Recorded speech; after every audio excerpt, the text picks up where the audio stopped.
వాళ్ళు కష్టపడి మిమ్మల్ని హాస్టల్లో పెట్టి చదివిస్తారు. చదివించినప్పుడు మీకు ఏదైనా ఇబ్బంది వచ్చినప్పుడు ధైర్యంగా ఎదుర్కోండి. మీకు ఎదుర్కోలేనప్పుడు మీ తల్లిదండ్రులకు చెప్పండి. యాజమాన్యం పట్టించుకోకపోయినా మిమ్మల్ని భయపెట్టే యాజమాన్యమైన ఇప్పుడున్న ఆడపిల్లలకు నేను చెబుతున్నా, గురుకుల పాఠశాలలోనే ఎక్కువ జరుగుతుంది కాబట్టి, పేదంటి పిల్లలకే ఎక్కువ జరుగుతుంది కాబట్టి ఆడపిల్లలకు నేను చెబుతున్నా, ఈ పాఠశాలలు, ఈ గురుకుల పాఠశాలలో ఏదన్నా యాజమాన్యం తిప్పలు పెట్టినా కూడా మిమ్మల్ని దయచేసి మీ అమ్మా నాన్నలు చెప్పండి. మీరు చదువైన మానుకోండి కానీ మీ జీవితాలు పాడు చేసుకోకండి. దయచేసి తక్కిన పిల్లలైనా ఇది చూసి నేర్చుకోవద్దు, బుద్ధి తెచ్చుకోండి. మీకు ఏదైనా చెప్పాలనిపించినప్పుడు ధైర్యంగా చెప్పండి. మీరు చదువుకోకపోయినా ఏం బాధలేదు, ఇంటికి పోండి.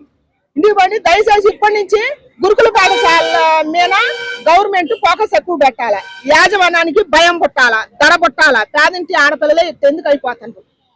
యాజమాన్యాన్ని తెలియకుండా ఇప్పుడు మన తుని ఘటన జరిగింది. యాజమాన్యం తెలియకుండా పిల్ల ఎటపాతి 13 ఏళ్ల పిల్లకు తెలవదని చెబితే తెలవదని చెప్పిన దానికి అర్థం చేసుకోవట్లే. కొంతమంది కామెంట్లు ఎక్కువ పెట్టారు.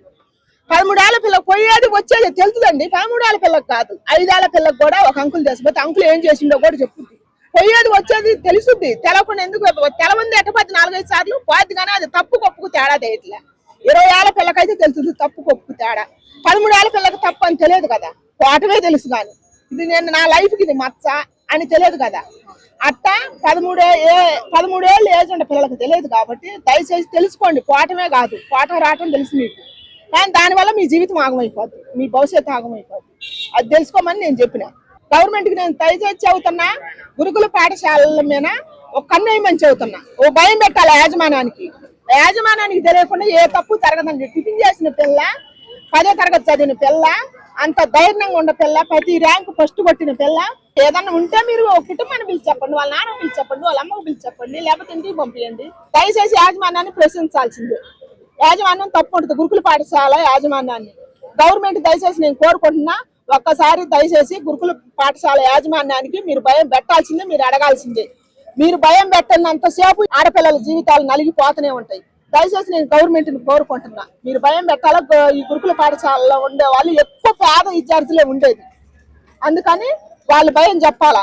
అసలు ఈ అన్యాయానికి కారణం ఎవరో తేల్చుకోవాలా. మళ్ళా అయితేనే నేను ఇప్పుడు ఆడపిల్లలకు నేను చెబుతున్నా, అమ్మ ఒక్కసారి మీ తల్లిదండ్రుల గురించి ఆలోచించండి అమ్మా. 9 నెలలు మోసి కని పెంచి మిమ్మల్ని అంతా 10వ తరగతి చదివిన దాకా మిమ్మల్ని పెంచి పోషించి కష్టపడి వాళ్ళు తిని తినక కూడా మిమ్మల్ని పై స్థాయిలో ఉంచాలనేగా తల్లిదండ్రులు కష్టపడి చదివించేది. తల్లిదండ్రుల గురించి ఒక 10 నిమిషాలు కానీ ఒక అరగంట కానీ ఆలోచించకుండా మీరు శనకావేశం తల్లిదండ్రులు ఏమైపోవాలి తల్లి, జీవితాంతం ఆడవాళ్ళ మిమ్మల్ని తలుచుకుంటా. దయచేసి మీకు ఏ ఇబ్బంది అయినా కూడా ధైర్యంగా మీరు మాట్లాడితే మాట్లాడండి, లేకపోతే ఇంటికి పోండి. ఇదే నేను ఆడపిల్లలకు చెప్పేది.